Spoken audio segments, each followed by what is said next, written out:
स्वागत है आपका अपनी क्लास ब्रेन शार्प क्लासेज में। तो इस वीडियो में आज अपन पढ़ेंगे कक्षा 9 की गणित, जिसमें पढ़ेंगे प्रश्नावली 2.1। ये अपने पास हिंदी मीडियम की गणित है। तो क्वेश्चन नंबर 1 स्टार्ट करते हैं। और वीडियो शुरू करने से पहले मैं आप लोगों से रिक्वेस्ट करता हूँ कि अगर आपने अभी तक चैनल को सब्सक्राइब नहीं कर रखा है तो फटाफट सब्सक्राइब कर लें। क्वेश्चन नंबर 1 में आपसे बोला है, निम्नलिखित व्यंजकों में कौन कौन एक चर में बहुपद है और कौन कौन नहीं है, कारण के साथ अपने उत्तर दीजिए। तो सबसे पहले अपन ये सीख लेते हैं कि चर किसको बोलते हैं। देखो, एक तो होता है चर और एक होता है नियतांक। नियतांक इसको इंग्लिश में बोलते हैं वेरिएबल और इसको बोलते हैं कांस्टेंट। वेरिएबल मतलब जो वेरी कर सकता है, यानी कि चल सकता है, जिसकी वैल्यू अलग अलग हो सकती है।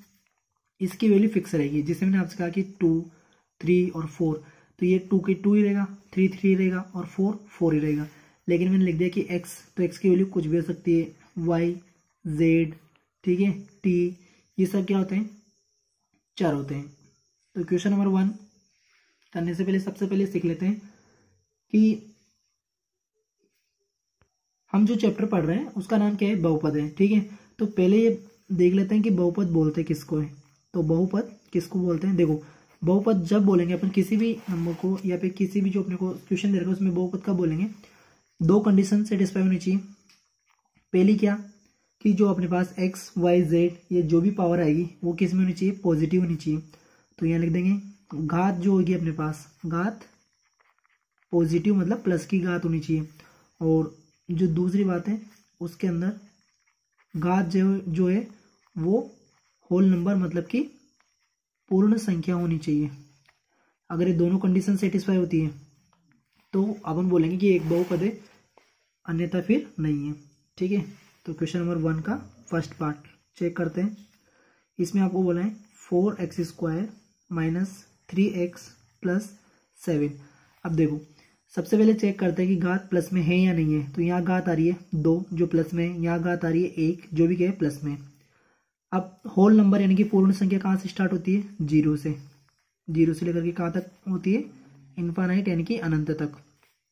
यानी कि घात पूरी संख्या यानी कि पूर्ण संख्या होनी चाहिए। तो घात कितनी है, 2 है, यहाँ घात कितनी है, 1 है। और दूसरी चीज ये इसमें चर कितने, चर मतलब इसमें x y z अलग अलग आ रहे हैं या सिर्फ x आ रहा है। तो यहाँ पे x आ रहा है, यहाँ भी x आ रहा है और यहाँ x की घात 0 मतलब कि x ही आ रहा है सभी में। तो ये एक चर में बहुपद है। लिख देंगे यह एक चर में बहुपद है। ठीक है, अब सेकंड क्वेश्चन इसका सेकंड पार्ट, y² प्लस √2।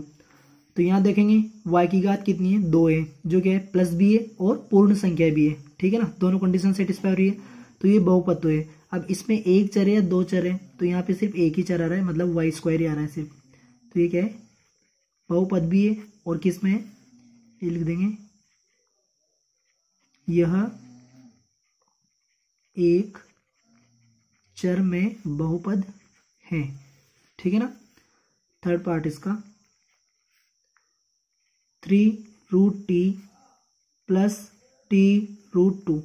अब यहां देखते हैं, तो देखो ये 3 लिख दिया अपन ने, जिस √t को क्या लिख सकते हैं अपन, t की घात 1/2। ठीक है ना, √t को अपन ऐसे लिख सकते हैं क्योंकि रूट का मतलब कितना होता है, घात 1/2 प्लस t√2।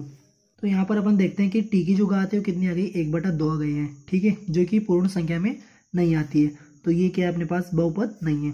लिख देंगे यहाँ पे बहुपद नहीं है। क्यों नहीं है, क्योंकि t क्या मान रखा है, चर।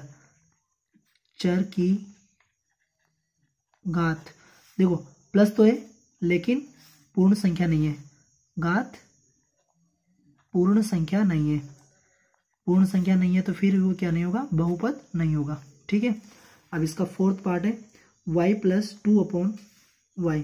तो देखो y प्लस 2/y, तो 2 तो एक जिद्दी लिख दिया। अब जो y है इसको ऊपर लेके जाएंगे तो y की घात कितनी रहेगी, -1। तो यहाँ भी -1 पूर्ण संख्या में नहीं आता है। देख लेंगे अपन, 0 से स्टार्ट होती है, तो ये भी क्या है, बहुपद नहीं है। क्यों नहीं है, रीजन क्या है इसका, क्योंकि यहाँ पे नेगेटिव आ गई जो कि पूर्ण संख्या नहीं है। तो लिख देंगे बहुपद नहीं है। क्यों नहीं है? क्योंकि ये जो घात है वो किस में आ गई है, होल संख्या नहीं है, ठीक है ना, पूर्ण संख्या नहीं है। अब फिफ्थ पार्ट है, x की घात 10, y की घात 3 और t की घात 50। तो देखो यहाँ पे चर कितना आ रहा है, x y t, तीन चर आ रहे हैं अलग अलग, और घात कितनी है 10, 3 और 50। तीनों क्या है, पूर्ण संख्या है और प्लस भी है, पॉजिटिव भी है। तो बहुपद तो है, लेकिन किस में, तीन चरों में बहुपद है। बहुपद है किस में, तीन चरों में, तीन चरों में बहुपद है। यहाँ लिख देंगे तीन चरों में एक बहुपद है, तीन चरों में एक बहुपद है, ठीक है। अब चलते हैं क्वेश्चन नंबर सेकंड की तरफ। अब क्वेश्चन नंबर 2 में आपसे बोला है निम्नलिखित में से प्रत्येक में एक्स स्क्वायर का गुणांक लिखिए। एक्स स्क्वायर क्या लिखना है, गुणांक लिखना है। नाम से पता लग रहा है गुणांक मतलब एक्स स्क्वायर के साथ जो गुणा वो क्या आ रहा है उसको अपने को लिखना है। तो इसका पहला पार्ट है 2 plus x square plus x, तो क्या लिख देंगे, एक्स स्क्वायर का गुणांक बराबर। अब देखो सबसे पहले देखना है कि एक्स स्क्वायर कहाँ पे आ रहा है क्वेश्चन में, तो यहाँ आ रहा है। अब इसके साथ क्या गुणा हो, क्या आ रहा है, एक आ रहा है सिर्फ, तो कितना हो जाएगा गुणांक, एक।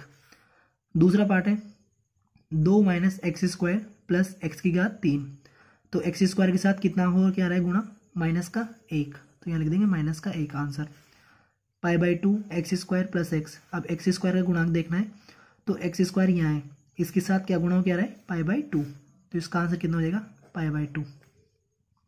इसमें एक्स स्क्वायर का गुणांक ढूंढना है, तो इसमें एक्स स्क्वायर है भी या नहीं, नहीं है, तो फिर एक्स स्क्वायर का गुणांक कितना हो जाएगा, 0। आ गया समझ में, ये अपने आंसर्स। अब क्वेश्चन नंबर 3 में आपसे बोला है 35 घात के द्विपद और 100 घात के एक पदी का एक एक उदाहरण दीजिए।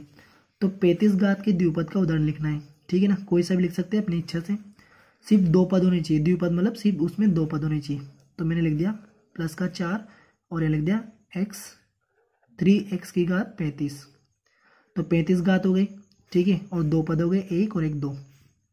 100 घात के एक पद मतलब एक पद वाली 100 घात, तो यहाँ लिख देंगे अपन 4y की घात 100, कुछ भी लिख सकते हैं आप। कोई दूसरा भी एग्जाम्पल लिख सकते हैं, जैसे यहाँ पे मैंने अगर आप बोलो तो 7y की घात 35 प्लस 30, कुछ भी लिख सकते हैं, ठीक है ना। सिर्फ घात कितनी होनी चाहिए इसकी, तो 35 और इसके लिए 100। इसका अगर दूसरा एग्जाम्पल लिखना चाहे तो 5z की घात या फिर 5t की घात 100, ठीक है, कुछ भी लिख सकते हैं। अगला क्वेश्चन है क्वेश्चन नंबर 4। क्वेश्चन नंबर 4 है निम्नलिखित बहुपदों में से प्रत्येक बहुपद की घात लिखिए, ठीक है, बहुत इजी क्वेश्चन है। तो पहला क्वेश्चन आपको फर्स्ट पार्ट है 5x की घात 3 plus 4x square plus 7x, तो यहाँ पे घात कितनी है 3, यहाँ कितनी है 2 और यहाँ कितनी है 1, तो सबसे ज़्यादा घात कितनी है, 3 घात है, उसको यहाँ लिख देंगे घात बराबर 3, हो गया अपना आंसर। सेकेंड पार्ट है 4 माइनस वाई स्क्वायर, तो घात कितनी आ रही है 2। थर्ड पार्ट में घात कितनी है, t की घात 1, आगे संख्या वेरिएबल नहीं है, चर नहीं है, तो घात लिख देंगे 1। अब इसमें घात नहीं है, ठीक है, तो इसकी घात कितनी लिख देंगे 0, क्योंकि अपन इसके साथ कुछ भी मान सकते हैं, जैसे 3x की घात 0 लिखेंगे तो भी आंसर कितना आएगा 3 आएगा। क्यों, क्योंकि 3 इंटू एक्स की घात 0 मतलब 1 बराबर 3, y की घात मान सकते हैं, t की घात मान सकते हैं, ठीक है, तो घात कितनी है 0। अब इस चैप्टर का इस एक्सरसाइज का यानी कि 2.1 का लास्ट क्वेश्चन है क्वेश्चन नंबर 5। बताइए कि निम्नलिखित बहुपदों में कौन कौन बहुपद रेखिक है, कौन कौन द्विघातीय है और कौन कौन त्रिघातीय है।